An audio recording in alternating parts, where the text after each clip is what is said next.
Es geht gar nicht mehr lang, dann steht endlich Weihnachten bevor. Endlich schmücken helle Lichter die Strassen, Kerzen lassen die Stuben in warmen Lichtern erstrahlen. Nicht nur ich freue mich unglaublich auf Weihnachten, sondern auch der Lars. Der Lars ist eine Nordmann-Tanne und träumt schon seit klein davon, wie er eines Tages Weihnachten mitten in einer schön dekorierten Stube verbringen. Aber bis jetzt ist es nie so weit gekommen. Die Leute sind zwar immer vorbeigekommen und haben ihn genau angeschaut, aber die Aussagen waren nie nett gewesen.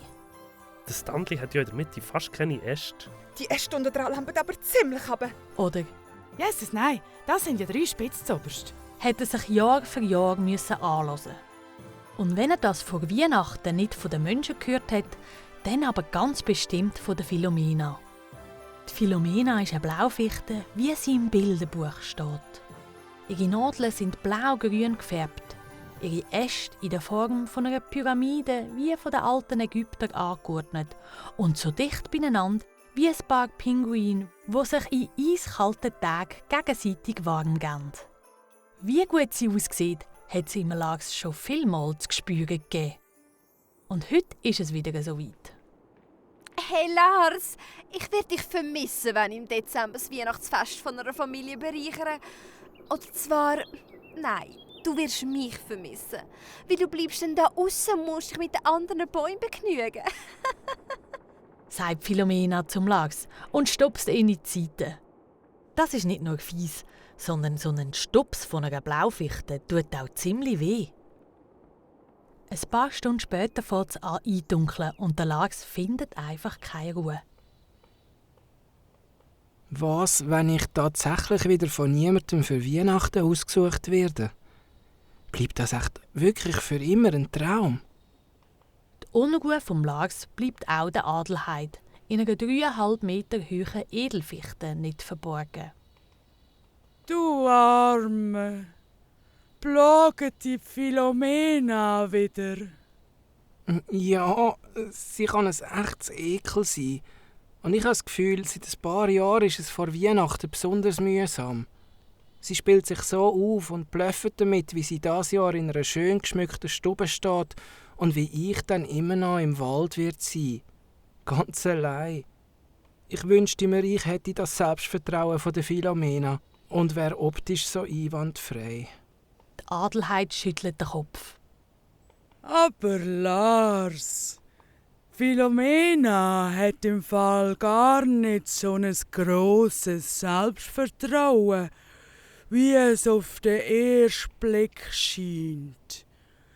Sie ist einfach sehr, sehr gut drin, ihre Unsicherheit zu überspielen. Aber Zweifel hat sie genau die gleichen wie du. Der Lars macht grosse Augen. Die Philomena ist unsicher. Wie kommst du auf das? Du kannst dir vorstellen, sie wartet auch schon ein Weile, bis sie endlich mitgenommen wird. Sie war lang noch sehr klein und ist nicht schnell gewachsen. Und niemand hat so einen kleinen Baum wollen, sondern sich für die Tannen links und rechts entschieden. Erst in diesem Jahr hat sie einen richtigen Wachstumsschub bekommen und ist zuversichtlich, dass sie auch mal mitgenommen wird. Siehst, und jetzt ist sie gross und schön. Also wird sie mitgenommen, oder? Schönheit ist relativ, Lars. Sowohl wir Bäume, aber auch die Menschen haben untereinander ganz unterschiedliche Vorstellungen davon, was schön ist und was nicht. Das verstehe ich nicht ganz. Also schau. Die Philomena ist jetzt zwar gross und hat ganz ordentliche, dichte Äste. Aber wenn man die schmücken will, dann kann das ganz schön wehtun an den Finger. Du weisst ja selber, wie stachelig ihre Nadeln sind. Und es gibt neben dem Optischen auch immer einen Charakter, wo ein Baum hat. Und der wirkt auf verschiedene Menschen und auch uns Bäume ganz unterschiedlich. Es gibt Menschen, die wollen den Baum, der einfach am 24. Dezember fürs grosse Fest gut aussieht. Aber es gibt auch Leute, die wollen den Baum, der etwas länger ihre Stube schmückt und auch äußerlich aus der Reihe tanzt. Aber ja, man weiss halt nie, wenn es so weit ist.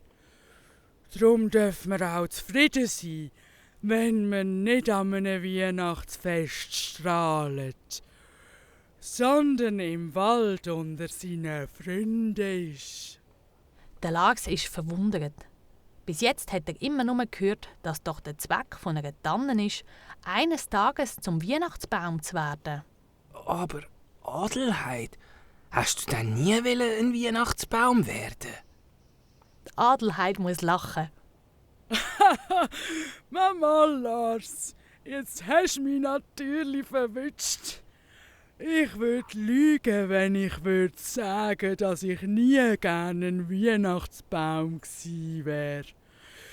Für das habe ich viel zu viele schöne Geschichten gehört. Aber ich habe mit den Jahren auch eine andere Lektion gelernt.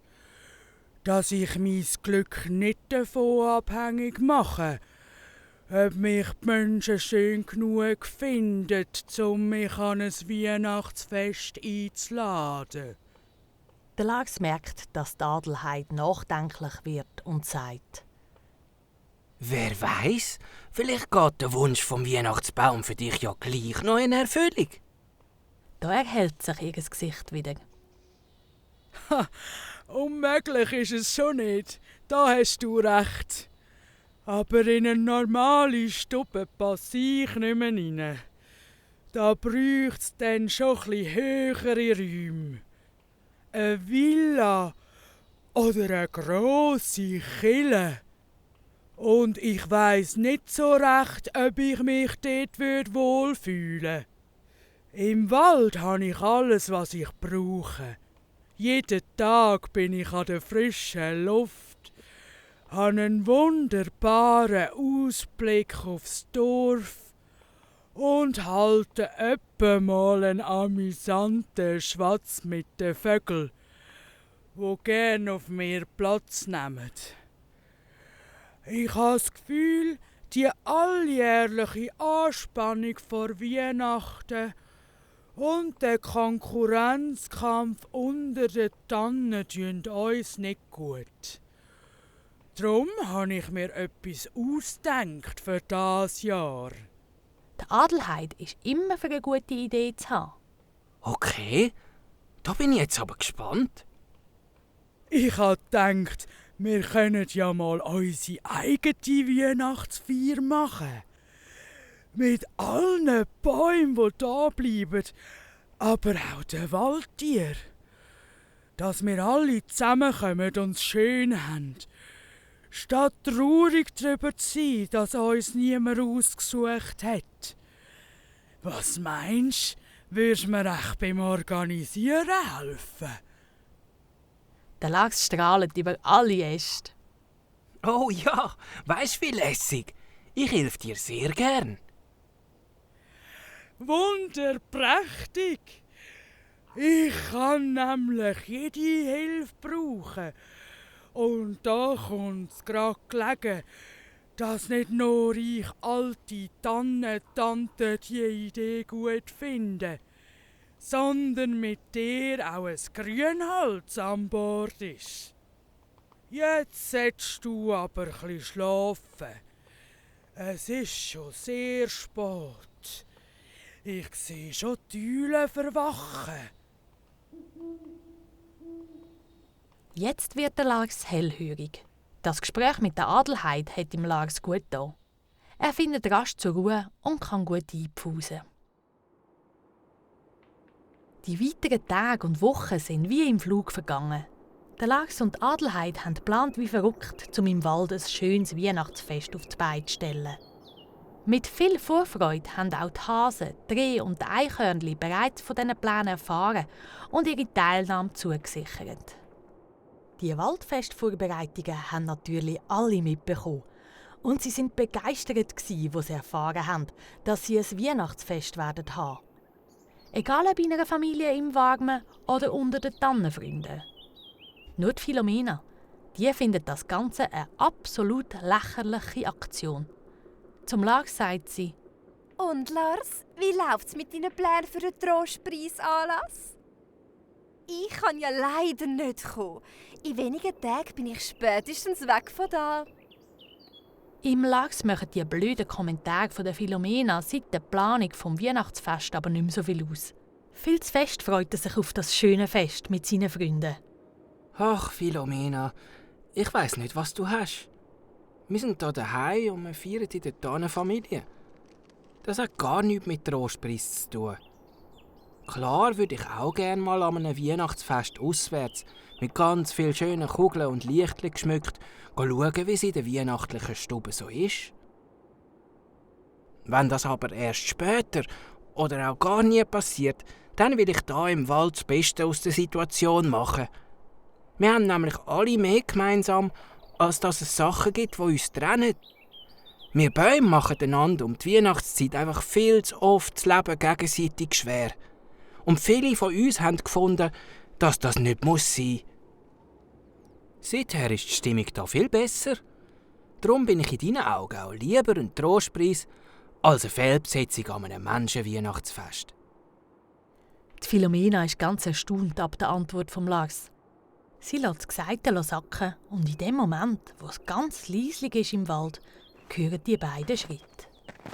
Menschenschritt. Wer das ist und wie der Lars und die Philomena werden Weihnachten verbringen, das erfahren ihr morgen im zweiten Teil.